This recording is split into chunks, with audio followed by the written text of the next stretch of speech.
অষ্টম শ্রেণীর ছাত্রী নাফিসা ইয়াসমিন আবৃত্তি করছি কবি জসীমউদ্দিনের লেখা কবর কবিতা।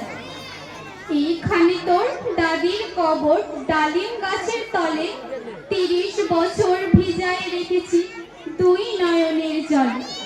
এতটুকু তারে ঘরে এনেছি সোনার মতন মুখ, পুতুলের বিয়ে ভেঙে গেল বলে কেঁদে ভাসাই তবু। এখানে ওখানে ঘুরিয়া ফিরিতে ভেবে হইতাম সারা সারা বাড়ি ভরি এত সোনা মোর ছড়াইয়া দিল কারা। সোনালি ও সার সোনা মুক্তার আমার নয়নে ভরি, লাঙল লইয়া খেতে ছুটিলাম গায়ের পথ ধরি।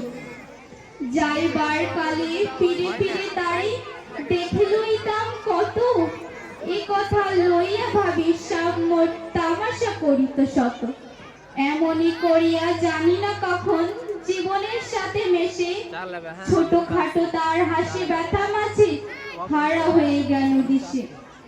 বাপের বাড়িতে যাইবার কালে কহিত ধরিয়া পা, আমারে দেখিতে যায় কিন্তু উজান তলির গা।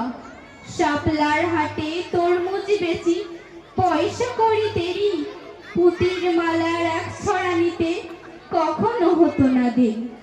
১.৫ পয়সার তামাক এবং মাজন লইয়া গাটে সন্ধে বেলায় ছুটে যাইতাম শ্বশুর বাড়ির বাটে। হে সোনা শোনো দাদু, সেই তামাক মাজন পেয়ে দাদি যে তোমার কত খুশি হতো দেখতিস যদি সে। নথ নেড়ে নেড়ে কহিত হাসিয়া, এতদিন পর এলে পথ পানেছি আমি যে হেথায় কেঁদে মরি আখি জলে। আসসালামু আলাইকুম।